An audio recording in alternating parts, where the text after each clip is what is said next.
Halo, selamat pagi anak-anak. Bagaimana kabarnya? Dilang harap kalian selalu sehat ya di rumah dan selalu semangat di rumah. Kembali lagi sama Miss Dilang.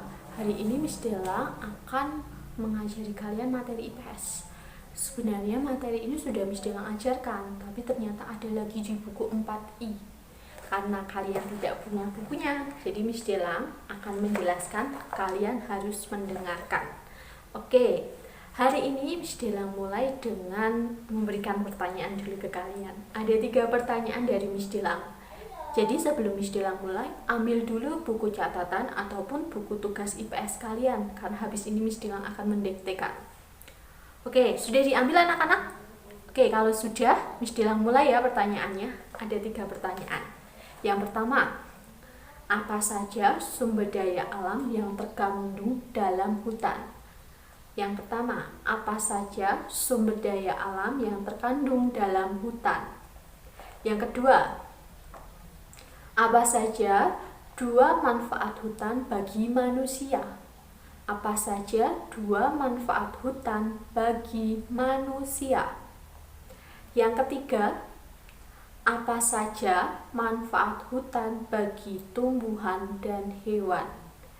Apa saja manfaat hutan bagi tumbuhan dan hewan? Oke, sudah? Nanti kalian kerjakan di akhir ya.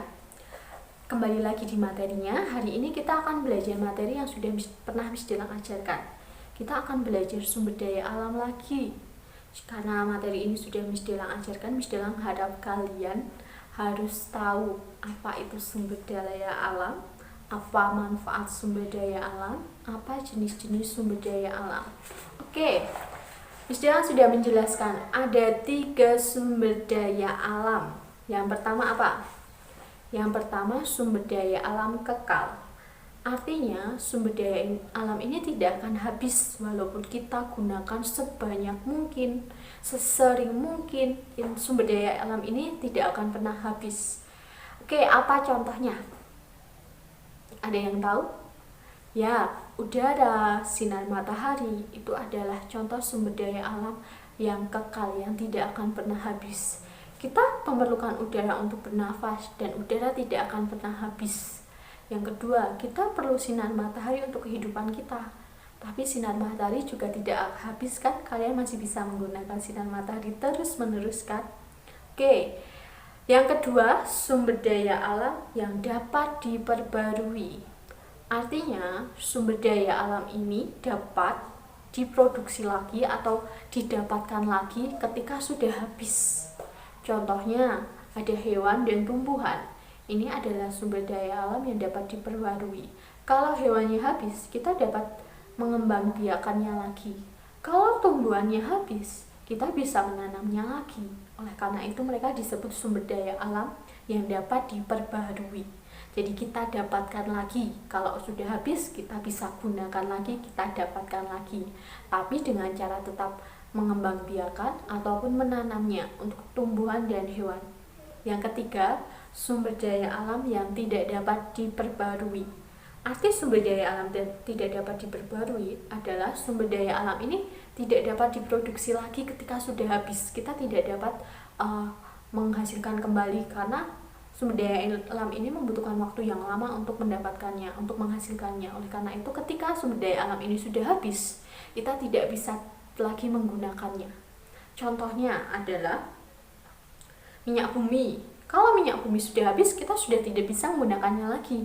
Kita sudah tidak bisa memproduksinya lagi. Yang kedua, batu bara. Kalau batu baranya juga sudah habis, kita sudah tidak bisa menggunakan lagi. Yang ketiga adalah bahan tambang. Bahan tambang juga kalau sudah habis, kita tidak bisa menggunakannya lagi. Oke, Miss Dilang ulangi. Ada 3 sumber daya alam. Yang pertama sumber daya alam kekal, yang kedua sumber daya alam dapat diperbarui, dan yang ketiga sumber daya alam tidak dapat diperbarui. Sudah jelas penjelasan dari Miss Dilang? Harusnya kalian sudah jelas karena Miss Dilang sudah pernah mengajarkan ke kalian. Oke, selanjutnya ada tugas dari Miss Dilang. Seperti biasa, tugasnya kalian harus mencari sumber daya alam yang kekal itu apa saja contohnya dan artinya.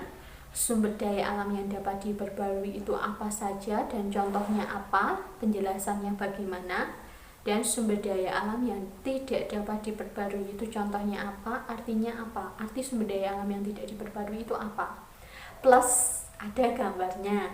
Jadi misalnya nanti kan Miss Dilang kasih tabel nih, nanti Miss Dilang kasih link untuk contoh mengerjakannya. Kalian tetap mengerjakan di buku catatan kalian ya.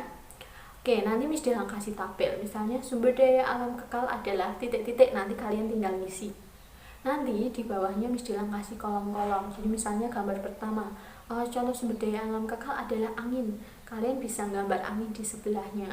Tapi kalau memang kalian Miss, gambarku jelek Miss. Oke, kalian kalau punya print, kalian boleh ngeprint. Tapi kalau kalian memang tidak punya, kalian bisa menggambarnya diwarnai ya, biar menarik. Jadi nanti misalnya gambarnya sumber daya alam kekal, contohnya gambarnya angin, kalian gambar angin. Jadi ada penjelasannya, nomor 1 angin, nanti kalian kasih gambar angin. Oke, seperti itu. Kalian sudah paham? Oke, demikian video Miss Dilang hari ini. Miss Dilang harap kalian selalu sehat di rumah, jaga kesehatan di rumah, dan selalu semangat di rumah. Sampai ketemu, Miss Dilang kangen sama kalian. Jadi semoga kita segera bertemu. Dadah!